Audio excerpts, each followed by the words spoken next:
हरे कृष्णा सभी को। क्या आपके भी घर में धन धान्य की कमी हो रही है या घर में बरकत नहीं है, वैभव यश की कमी आ रही है?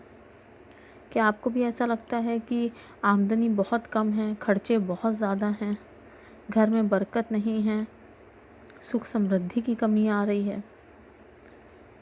तो मैं आज आप लोगों को एक ऐसा उपाय बताने जा रही हूँ जिसका अगर सच्चे मन से किया जाए ये काम तो ज़रूर फल देता है।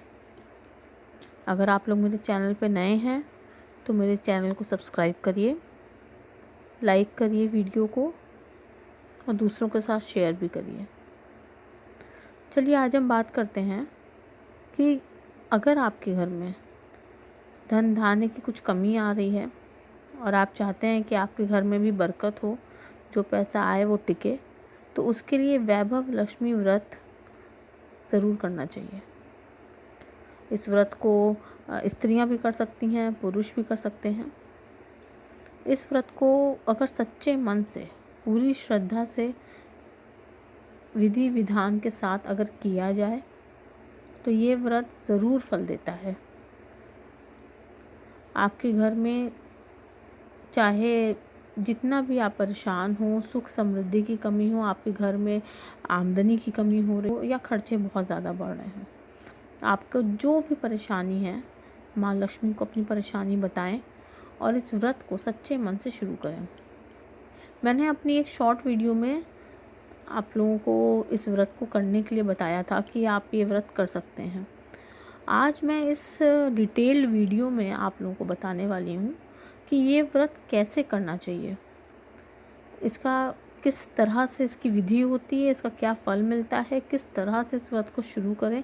अगर आपने इस व्रत के बारे में पहले नहीं सुना है या अगर सुन भी रखा है पर आपको ये कन्फ्यूजन है कि कैसे इस व्रत को किया जाए, शुरुआत कहाँ से की जाए, क्या क्या करना चाहिए, हमें नहीं सही से पता है, अगर आपके मन में कुछ भी डाउट है तो आज मैं इस डिटेल्ड वीडियो में आपका ये डाउट क्लियर करने की काफ़ी हद तक कोशिश करूँगी। अगर फिर भी आपको कोई भी डाउट है आप नीचे कमेंट बॉक्स में लिख सकते हैं, मैं पूरी कोशिश करूँगी कि मैं हर एक का रिप्लाई करूँ। चलिए शुरू करते हैं। सबसे पहले तो ये व्रत शुक्रवार के दिन किया जाता है। माता लक्ष्मी का शुक्रवार के दिन किया जाता है। शुक्रवार के दिन इसकी पूजा शाम को होती है। इस व्रत सबसे अच्छी बात है इस व्रत की ये है कि यह व्रत काफ़ी सरल है। इसको बस सच्चे मन और श्रद्धा आप करते हैं और सही विधि से करते हैं तो ये व्रत फल देता है, ज़रूर फल देता है, शीघ्र ही फल देता है। लेकिन किंतु अगर ये व्रत फल ना दे तो 3 महीने के बाद फिर से इस व्रत को शुरू कर सकते हैं। जब तक मन वांछित फल ना मिले तब तक यह व्रत 3-3 महीने पर करते रहना चाहिए, तो इसका फल ज़रूर कभी ना आपको मिलेगा। तो हम शुरू करते हैं इस व्रत में। सबसे पहले आपको शुक्रवार के दिन ये व्रत करना है। सुबह से आप ये व्रत रख लीजिए, नहा धो के आप माँ लक्ष्मी का स्मरण करते रहिए मन ही मन में। सबसे महत्वपूर्ण बात यह है कि व्रत वाले दिन किसी की भी चुगली नहीं करनी चाहिए। कोशिश करना चाहिए कि हम झूठ से दूर रहें, चुगली से दूर रहें। किसी भी तरह की, वो कहते हैं ना कि आपस में पंचायत करना, एक गॉसिप जिसे कहते हैं हम इंग्लिश में, हम उससे दूर रहना है हमें इस व्रत के दिन। इस व्रत के दिन दिन भर आपने रोज़मर्रा के काम कर रही है जो करते हैं, लेकिन मन ही मन में माँ लक्ष्मी का स्मरण करते रहिए। इस व्रत के दिन आपको उपवास रखना है, यानी व्रत रखना है। सुबह से आपको इस व्रत के दिन खास एक ये नोट करने वाली बात है ज़रूर कि इस व्रत को करते समय या इस व्रत को करने वाले दिन यानी शुक्रवार के दिन अगर आपने ये व्रत रखा हुआ है तो उस दिन आपको अपने ही घर का पानी पीना है। आपको अगर आप किसी के घर आपको जाना है उस दिन या आप कहीं यात्रा पे गए हुए हैं तो उस दिन का शुक्रवार का व्रत आप छोड़ सकते हैं। इस व्रत में एक सबसे अच्छी सहूलियत आप कह लीजिए ये दी हुई है कि अगर आप किसी शुक्रवार, आपका व्रत मान लीजिए चल रहा है, आप हर शुक्रवार व्रत रखते हैं, पर किसी एक शुक्रवार को आप कहीं यात्रा पे गए हुए हैं या आपको आज के दिन कहीं किसी दावत में जाना है, किसी के घर जाना है, कोई कार्यक्रम है, तो आप ये व्रत छोड़ सकते हैं।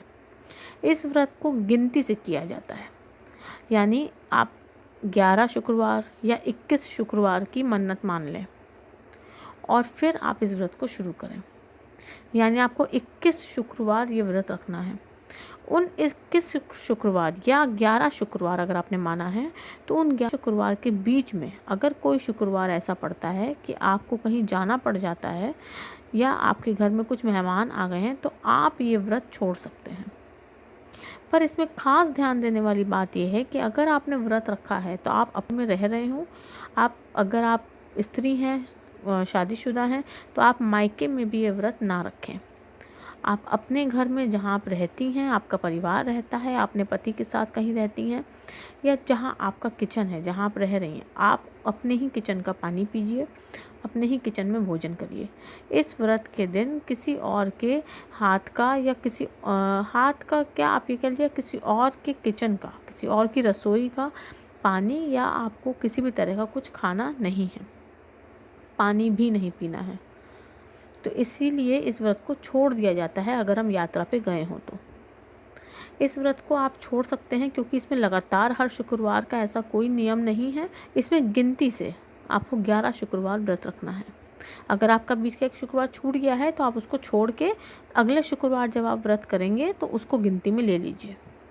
इस तरह से आपको 11 या 21 शुक्रवार पूरे करने हैं। जब आपका ये व्रत पूर्ण हो जाए तो आपको उद्यापन विधि भी पूरी विधि विधान से करनी होती है।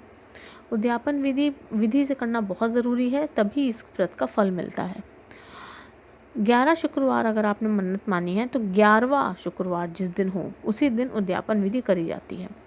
अगर आप उद्यापन की उस दिन ना कर पाए, 11वें दिन शुक्रवार अगर आप उद्यापन नहीं कर पा रहे हैं तो आपने वो व्रत छोड़ दिया, फिर आप उसके 1 शुक्रवार बाद या 2 शुक्रवार बाद आपको लगता है कि अभी हम अगले महीने उद्यापन कर पाएंगे, तो आप अपना 11वां व्रत छोड़ दीजिए।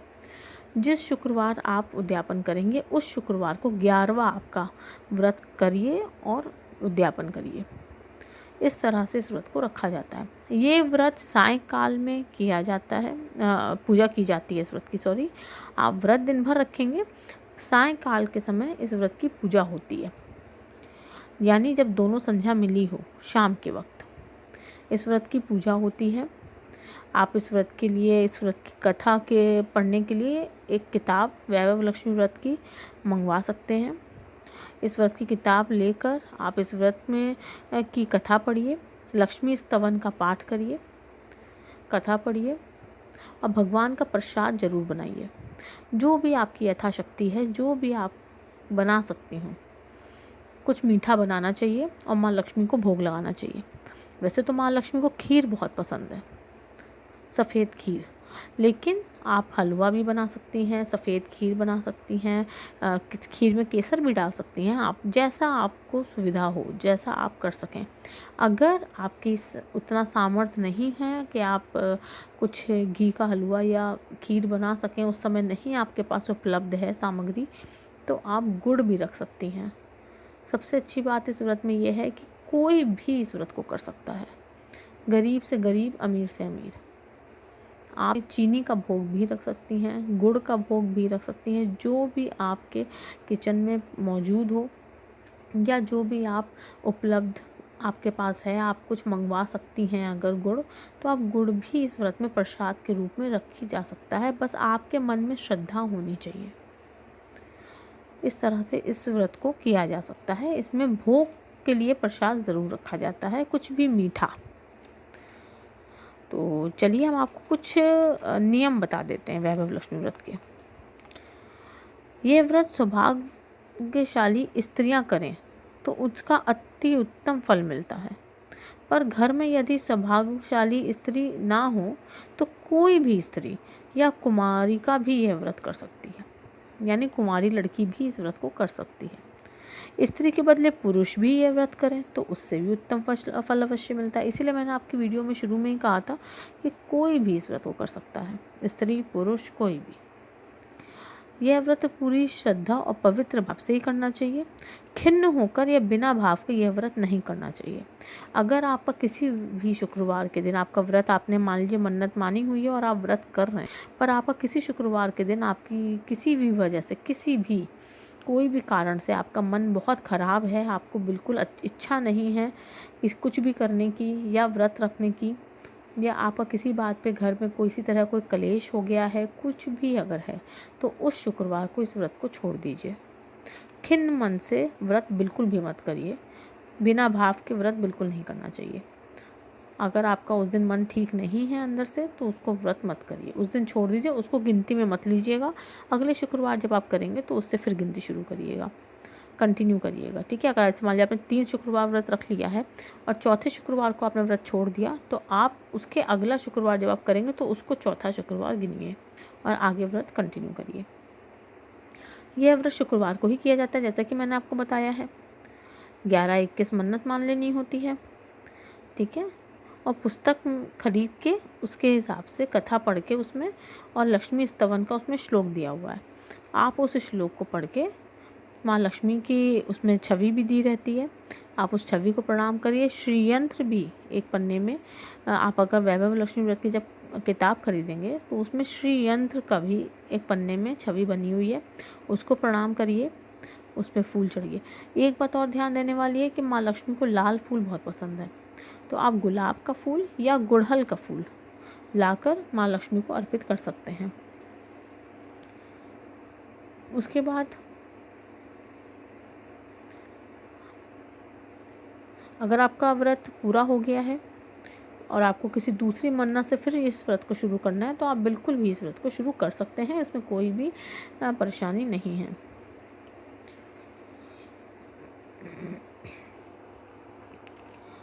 व्रत वाले दिन सुबह से ही जय माँ लक्ष्मी का इस पाठ करना चाहिए। मन ही मन, जैसा मैंने आपसे बोला, मन ही मन माँ लक्ष्मी को याद करना चाहिए और मन में ही रटन करना चाहिए। पूरे भाव से ही इस व्रत को करिए। घर में सोना ना हो तो चांदी की चीज़ पूजा में रखनी चाहिए।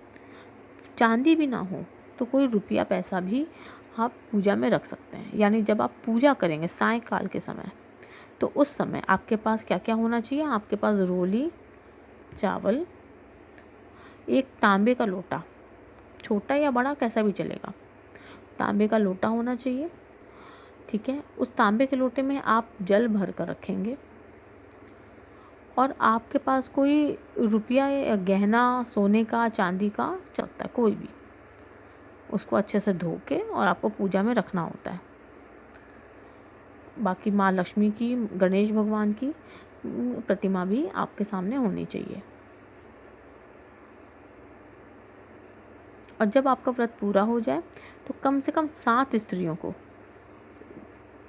या फिर आपकी इच्छा के अनुसार 11, 21, 51, 101, जैसा आपकी इच्छा हो उतनी स्त्रियों को वैभव लक्ष्मी व्रत की पुस्तक कुमकुम का तिलक भेंट के रूप में देनी चाहिए। क्योंकि बहुत से लोग सोचते हैं कि वैभव लक्ष्मी के व्रत में पुस्तक भेंट करने का क्यों ऐसा प्रचलन है।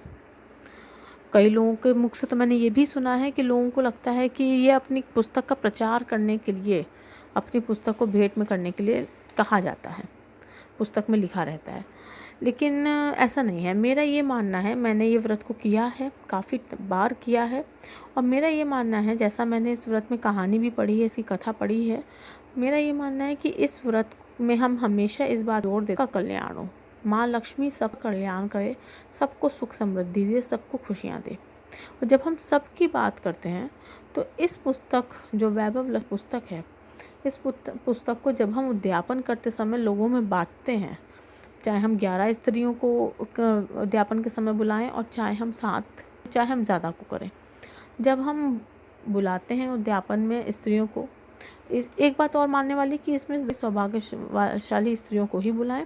आप कुमारी लड़कियों को भी बुला सकती हैं, आप छोटे छोटे कन्याओं को भी खिला सकती हैं।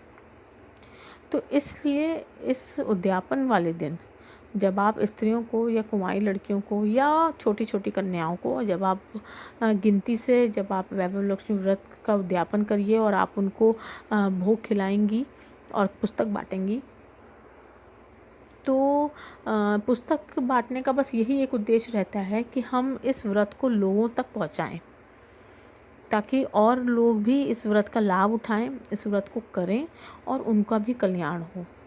इसीलिए इस पुस्तक को बांटने का रिवाज है। इस वैभव लक्ष्मी के व्रत में वैभव लक्ष्मी के उद्यापन के समय इस पुस्तक को बांटा जाता है। वैभव लक्ष्मी पुस्तक को बांटने का प्रचलन है। और जो लोग ये सोचते हैं कि शायद अपनी किताब का प्रचार करने के लिए ऐसा लिखा है, ऐसा नहीं है, मुझे ऐसा नहीं लगता। क्योंकि इस व्रत में जब मैं आपको अपनी कथा भी आगे सुनाऊंगी तो आपको ये समझ में आएगा कि इस व्रत की कथा में भी ये कहा गया है बार बार कि सबका कल्याण हो, सबको सुख से माँ लक्ष्मी। तो जब हम सबकी बात करते हैं तो हमें ये पुस्तक सब में बांट के सबको इस व्रत के बारे में बताना है। इसी बात पे मैं आपसे एक बात कहना चाहूँगी कि मेरी इस वीडियो को लाइक तो करिए ही, साथ में शेयर भी ज़रूर करिए। लोगों तक इस व्रत की विधि को, इस व्रत के नियमों को, इस व्रत की उद्यापन विधि भी जो मैं आगे बताऊँगी, इसको लोगों तक भी पहुँचाइए, ताकि और लोगों को भी इस व्रत के बारे में पता चले, उनको ज्ञान हो और दूसरों के साथ साथ आपका भी कल्याण हो। तो चलिए हम आगे बढ़ते हैं कि अगर व्रत के शुक्रवार को अगर आप पीरियड्स में हैं, या जैसे हम हिंदी में कहते हैं रजस्वला हैं, तो उस शुक्रवार को ये व्रत नहीं करना चाहिए। उस शुक्रवार को व्रत छोड़ देना चाहिए। उसके बाद शुक्रवार से व्रत को शुरू करिए आप, ठीक है। गिनती आप करते रहिए शुरू से। जितने शुक्रवार की आपने मन्नत मानी है उतने ही शुक्रवार को इस व्रत को करिए।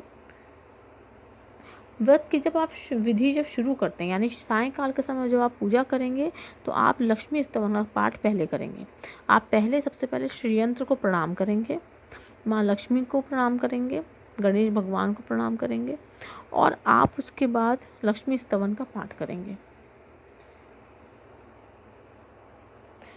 एक और बात इसमें है कि अब आपके मन में ये बात आएगी कि व्रत क्या बहुत कठिन है, क्या इसमें निर्जला व्रत रहना होता है? नहीं, ऐसा कुछ भी नहीं है। ये व्रत बहुत आसान है। इस व्रत को कुंवारी लड़कियां भी इसीलिए रह सकती हैं आसानी से, क्योंकि इस व्रत में ऐसा कोई विधि नहीं है, विधान नहीं है कि आपको पूरे दिन भर में सिर्फ एक बार ही भोजन करना है, या आपको इस व्रत में फलाहारी भोजन करना है, यानी कूटू खाना है, अनाज नहीं खाना है, ऐसा नहीं है, या निर्जला रखना है, ऐसा बिल्कुल भी नहीं है। इस व्रत में आपको उपवास रखना है। तो जैसा आपका शक्ति हो, जैसे आपके अंदर या जैसी आपकी यथाशक्ति हो, अपनी शारीरिक शक्ति के हिसाब से आप व्रत रख सकते हैं। यानी अगर आपके अंदर बहुत शक्ति है, आप बहुत मतलब मन से कर रही, मन से देखिए, आपके अंदर श्रद्धा होनी चाहिए। सबसे बड़ी बात इस व्रत में यही है, आपके अंदर आपके मन में श्रद्धा होनी चाहिए, पूरा विश्वास होना चाहिए कि माँ में आपकी मन्नत पूरी करेंगी ही करेंगी, ज़रूर करेंगी। आप पूरी विधि से, सही विधान से आप इस व्रत को करिए। मन में विश्वास और श्रद्धा रख के करिए, भाव से करिए।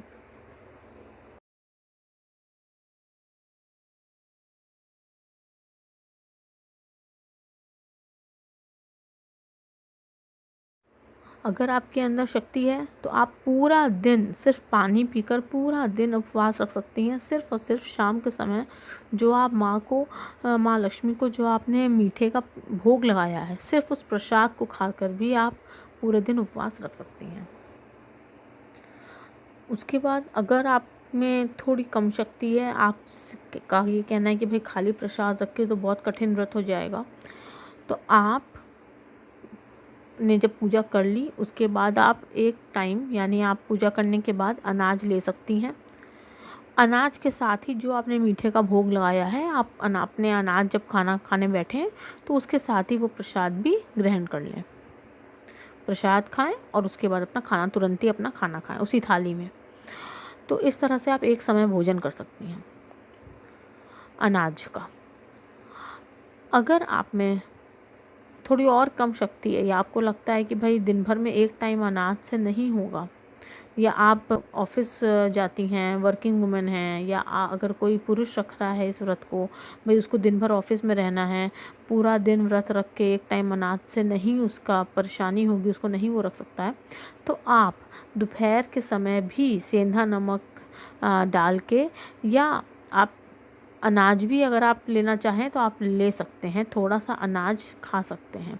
नहीं तो कोशिश करिए अनाज एक समय लीजिए और दोपहर के समय आप सेंधा नमक का इस्तेमाल कर सकते हैं।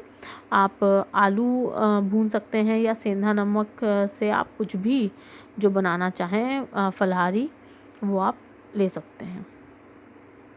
तो इस तरह से आप ये चीज़ कर सकते हैं। सेंधा नमक आप ले सकते हैं दिन में 2-3 बार भी, अगर आप 2 बार भी लेना चाहें तो आप ले सकते हैं। इस व्रत में ऐसा कोई नियम नहीं है कि आप सिर्फ एक ही बार भोजन करिए या ग्रहण करिए, ऐसा नहीं है। तो इसलिए आप सेंधा नमक का उपयोग दिन में भी कर सकते हैं। तो इस तरह से जब हम नमक ले लेते हैं तो व्रत इतना कठिन नहीं रह जाता। तो बाकी आप टाइम आप काफ़ी ऑप्शन हैं। आप लस्सी पी सकते हैं, गर्मियों का दिन है तो आप आजकल आम आता है तो आप मैंगो शेक बना सकते हैं। आप कोल्ड कॉफ़ी पी सकते हैं। इसमें कोई भी ऐसा कोई विधान नहीं है कि आप चाय नहीं पी सकते या आप कॉफ़ी नहीं पी सकते। आप सब चीज़ ले सकते हैं। अनाज बस ये है कि आप एक टाइम आप फल ले सकते हैं, दिन भर में मखाना भून सकते हैं अपने लिए, मेवा ले सकते हैं। कोशिश करिए अनाज एक टाइम ले लीजिए, और दोपहर में आप आलू अपने लिए भून लीजिए, या फिंगर चिप्स जैसे फ्रेंच फ्राइज जिसे हम कहते हैं वो बना लीजिए, और उसमें सेंधा नमक डाल लीजिए। तो एक बार नमक जाने से आपको इतना कठिन व्रत नहीं लगेगा। ठीक है, तो इस तरह से आपको पूरी श्रद्धा से इस व्रत को करना है। व्रत उतना कठिन नहीं है, तो इसलिए आपको इतनी परेशानी नहीं होगी। और अगर आप स्कूल गोइंग हैं, या ऑफिस जाते हैं, या बिज़नेस है, जो भी है, आप इस व्रत को कर सकते हैं। सायंकाल के समय सब व्रत को मतलब पूजा की जाती है। ठीक है, उस समय आपको किताब अपने पास रखनी है, और श्री यंत्र बहुत महत्वपूर्ण है इस व्रत में। श्री यंत्र को प्रणाम ज़रूर करना चाहिए। आप मेरी इस वीडियो की स्क्रीन में भी आप किनारे देखिए, श्री यंत्र आप एक देख रहे होंगे गोल्डन कलर का। ठीक है, ये श्री यंत्र है, और इस श्री यंत्र अगर आप बाज़ार मार्केट में आसानी से मिल जाता है, अगर आप अपने घर में ला सकते हो तो बहुत अच्छी बात है। आप उसको ले आइए, उसको भी रोली चावल लगाइए और फूल चढ़ाइए उस पर भी, और माता को प्रणाम करिए। और अगर आप अभी पहली बार व्रत रख रहे हैं और आपके पास श्री यंत्र नहीं है, या आप नहीं अभी ला पाए हैं, तो कोई बात नहीं है। आप जो आपने किताब ली है या आपके पास रखी हुई है, आप जब उसको खोलेंगे तो उसमें भी एक पन्ने में श्री यंत्र बना होता है। आप उसमें रोली लगा सकते हैं और हाथ जोड़ के प्रणाम कर सकते हैं। सबसे महत्वपूर्ण इसमें मन का भाव रहता है। आपको अपने मन का भाव अच्छा रखना है, खुश मन से एक विश्वास के साथ इस व्रत को करना है। ठीक है, आप लोग आई होप समझ पा रहे होंगे जो मैं आपको बता रही हूँ। चलिए अब मैं आपको बताती हूँ कि इस व्रत की पूजा कैसे की जाती है। सायंकाल के समय हाथ मुंह धोकर आप इस व्रत की पूजा करने के लिए बैठिए। उसमें आपके पास एक श्री यंत्र अगर आप अफोर्ड कर सकें, आप अभी ख़रीदा हो आपने, आपके पास रखा हो, तो वो रख लीजिए सामने में। एक आपको कोशिश करनी चाहिए कि एक लाल कपड़ा बिछा के, एक चौकी पे, ठीक है, एक पटरे पे लाल कपड़ा बिछा के उसमें माँ लक्ष्मी, भगवान श्री गणेश को बिठाइए। ठीक है, विष्णु जी की अगर तस्वीर हो आपके पास वो भी रख सकते हैं। श्री यंत्र अगर आपके पास है तो उसको रख लीजिए, और एक मुट्ठी चावल उस लाल कपड़े पर ही एक मुट्ठी चावल का ढेर करिए। उसके ऊपर तांबे का कलश, जो मैंने आपको बताया था कि एक तांबे का आपके पास लोटा होना चाहिए, चाहे छोटा हो चाहे बड़ा हो, उस लोटे में पानी भर दीजिए। उस कलश में पानी भर के तांबे का कलश को उस एक मुट्ठी भर चावल के ढेर के ऊपर रखिए, और उस कलश वाले जो कलश है तांबे का, उसके ऊपर कटोरी एक रख दीजिए, एक बोल रख दीजिए। ठीक है, और स्टील की कटोरी, कोई उसमें तांबे की कटोरी की ज़रूरत नहीं है। एक कटोरी रखिए, और उस कटोरी में अपना सोने का गहना अगर आपके पास है तो वो रख लीजिए, उसको धुल के। अगर आपके पास चांदी का गहना, सोने का नहीं है तो चांदी का रख लीजिए। चांदी का नहीं है तो आप उसमें सिक्का भी रख सकते हैं। ठीक है, कोई रुपए भी रख सकते हैं, तो आप वो उसमें रख दीजिए। पूजा की उस पटरे में साथ में ही रखना होता है, ठीक है। और उसके बाद फिर एक मीठा, जो मैंने आपको बताया था कि मीठे का प्रसाद इसमें चढ़ता है, तो आपने अगर कुछ मीठा बनाया है माँ लक्ष्मी के लिए बहुत ही मन से, आप वो रख लीजिए। नहीं तो पूरी श्रद्धा से आपने के पास गुड़ है तो गुड़ रख लीजिए, शक्कर है तो शक्कर रख लीजिए, चीनी भी रख सकते हैं आप प्रसाद में। तो आप इस तरह से प्रसाद एक कटोरी में साथ में रख लीजिए, ठीक है। और उसके बाद फिर आपको एक रोली थोड़ा सा ले लेना है एक प्लेट में, या अगर आपके पास रोली टिक्का लगाने के लिए छोटे छोटे बाउल्स हो उसमें ले लीजिए, नहीं तो एक प्लेट में रोली, चावल और हल्दी ये लेके बैठिए। आपके पास कोई लाल फूल ज़रूर होना चाहिए, उसका इंतज़ाम आप पहले से कर लीजिए। लाल फूल गुड़हल का भी हो सकता है, लाल फूल आप गुलाब का भी रख सकते हैं, दोनों ही तरह के चलेंगे। तो आप ये लाल फूल रख लीजिए अपने पास।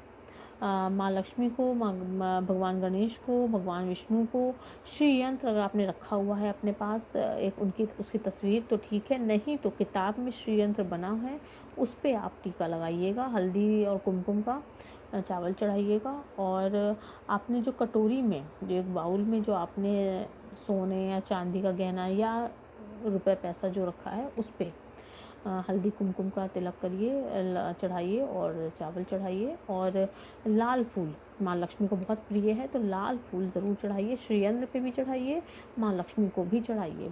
और जो आपने सोना चांदी या रुपया जो भी आपने एक चीज़ जो रखी है उस कटोरी में, उसमें भी लाल फूल चढ़ाइए, जो भी लाल फूल आपके पास है, गुलाब का फूल या गुड़हल का फूल, तो इस तरह से फूल चढ़ाइए। उसके बाद फिर आपको अपनी वैभव लक्ष्मी व्रत की किताब खोलनी है, उसमें माँ वैभव लक्ष्मी धन लक्ष्मी माँ को प्रणाम करना है। इसमें धन लक्ष्मी माँ की एक तस्वीर बनी हुई है, सबसे पहले ही आप उसको प्रणाम करना है। माता लक्ष्मी के बहुत सारे स्वरूप की उसमें प्रतिमा बनी हुई है, एक तस्वीर बनी है। आप सभी उनके रूपों को प्रणाम करिए सच्चे मन से। श्री यंत्र को पहले प्रणाम करिए, फिर बाकी धन लक्ष्मी माँ को प्रणाम करिए, बाकी सारे रूपों को प्रणाम करिए। उसके बाद फिर लक्ष्मी स्तवन का पाठ ज़रूर करिए। लक्ष्मी स्तवन का श्लोक है, उस श्लोक पढ़िए, उसका हिंदी में भावार्थ पढ़िए। उसके बाद फिर आप हाथ जोड़ के और कथा शुरू करिए, वैभव लक्ष्मी व्रत की कथा को शुरू करिए। कथा पढ़ने के पश्चात आपको माँ लक्ष्मी जी की आरती गानी है। उससे पहले आपको भगवान विष्णु की आरती भी गानी चाहिए। भगवान विष्णु, क्योंकि भाई आप सभी जानते हैं भगवान विष्णु नारायण भगवान के बेटर हाफ हैं ना, उनके पति हैं। तो नारायण की यानी भगवान विष्णु की आरती गाइए, माँ लक्ष्मी देवी की आरती गाइए, माँ लक्ष्मी को मीठे का भोग लगाइए, उनको प्रसाद चढ़ाइए और पूरी श्रद्धा भाव से उनसे प्रार्थना करिए कि हे माँ लक्ष्मी, मैंने 11 या 21 जो भी आपकी मन्नत है, या 51 जो भी आपकी मन्नत है, मैंने इतने व्रत करने की मन्नत मानी है। और आप जो भी चाहते हैं उनसे, आपकी जो भी इच्छा है वो अपनी माता लक्ष्मी के आगे अपनी इच्छा को व्यक्त करिए और उनसे आशीर्वाद दीजिए कि माँ मैं ये व्रत रखना शुरू कर रही हूँ या रहा हूँ, तो उसमें मेरा साथ दीजिएगा, मेरी इच्छा को पूरा करिएगा। मैं ये व्रत आज से शुरू कर रही हूँ या कर रहा हूँ। तो जना आप जिस दिन से ये व्रत को शुरू करेंगे, पहला शुक्रवार उस दिन काउंट हो जाएगा। तो उसी तरीके से आपको अपने पास एक रिकॉर्ड रखना है कि आपने कितने व्रत, गिनती से आपको व्रत करने हैं। अगर आपने मैं फिर से एक बार रिपीट कर रही हूँ, अगर आपने 11 शुक्रवार यानी की मन्नत मानी है 11 व्रत रखने की, तो आपको गिनती से 11 व्रत रखने हैं। आपको 10 व्रत पूरे रखने हैं। 11वें व्रत वाले दिन उद्यापन विधि करी जाएगी।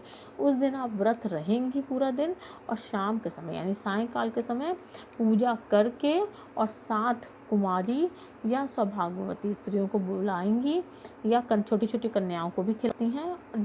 7, 11, 51 जितना भी आपका सामर्थ्य हो, जितना भी आपकी इच्छा हो, आप इस तरह से स्त्रियों या कुमारी लड़कियों को, कन्याओं को बुला के और पूजा करने के बाद आप उनको उद्यापन विधि पूर्ण करेंगे। उनको खाना खिलाना होता है अपने हाथ से, या अगर आप किसी से बनवा रहे हैं अपने ही किचन में कोशिश करिए बनवाइए और उनको खाना खिलाइए। वैभव लक्ष्मी व्रत की किताब उद्यापन में बांटी जाती है। जितनी भी आपने स्त्रियों को या कन्याओं को बुलाया है उतनी किताब मंगवा के रखिए गिनती से और उतने लोगों को बांटिए। तो ये थी वैभव लक्ष्मी व्रत की पूरी विधि और पूजा करने की पूरी विधि मैंने आपको बता दी है, नियम भी बता दिए हैं। अगर आप मुझसे वैभव लक्ष्मी व्रत की कथा सुनना चाहते हैं और उसकी उद्यापन विधि किस प्रकार की जाती है वो पूरी डिटेल्ड वीडियो चाहते हैं तो कमेंट बॉक्स में ज़रूर बताइए। मैं वो भी आपके लिए डिटेल्ड वीडियो फिर से लेकर आऊँगी जिसमें मैं आपको कथा सुनाऊँगी और उद्यापन विधि कैसे की जाती है उसकी पूरी डिटेल्ड वीडियो बना के अपलोड करूँगी। ठीक है, तो आप लोग कमेंट बॉक्स में ज़रूर बताइए कि क्या आप कथा सुनना चाहते हैं। बाकी अगर आप पहली बार इस व्रत को रख रहे हैं तो मैंने आपको सभी नियम कानून बता दिए हैं। कई लोग कहते हैं कि खाली सोने के गहने की पूजा कर लो और व्रत हो गया, पर ऐसा नहीं है। पूरा विधि विधान से ही इस व्रत को किया जाता है। खाली सोने के गहने की पूजा करने से व्रत पूर्ण नहीं होता है। तो इसलिए बहुत से लोग पूजा करते समय कुछ लोगों का थोड़ा सा चेंजेस रहते हैं, बट नॉर्मली यही एक ऐसी नियम है जो कि मैंने भी फॉलो किया है और यही मैंने आपको बताया है। तो आप लोग इस व्रत को ज़रूर करें। भगवान करे माता लक्ष्मी की कृपा आप पर ज़रूर बरसेगी। आप पूरे मन से इस व्रत को करिए और मैं भी माता लक्ष्मी से प्रार्थना करूंगी कि आप सब भी मेरे जितने व्यूअर्स हैं सब पर उनकी कृपा रहे। आपके घर में वैभव, धन, संपत्ति, सुख, समृद्धि सभी चीज़ों का वास हो। और ऐसा नहीं है कि माता लक्ष्मी को सिर्फ और सिर्फ धन के लिए ही इस व्रत को किया जाता है। माता लक्ष्मी का ये वैभव लक्ष्मी व्रत अगर आप किसी भी तरह की कोई भी सिर्फ धन से ही नहीं, वैसे ही आपको किसी भी तरह की कोई घर गृह कलेश चल रहा है और आपके मन में अशांति है और आप परेशान हैं और आप इस व्रत को कर सकती हैं। आपको अपनी इच्छा माता के सामने रखनी है और इस व्रत को पूरी श्रद्धा भक्ति से करना है। तो आप लोग इस व्रत को करके देखिए, आपको इसका फल ज़रूर मिलेगा। अगर नहीं तो आप 3 महीने बाद फिर से इस व्रत को शुरू कर सकती हैं। तो चलिए, तब तक के लिए आप लोग अपना ध्यान रखिए और इस व्रत को करके देखिए, आपको उसका लाभ मिले। ईश्वर करे आपको जल्दी आपकी सभी परेशानियां दूर हो जाएं। राधे राधे।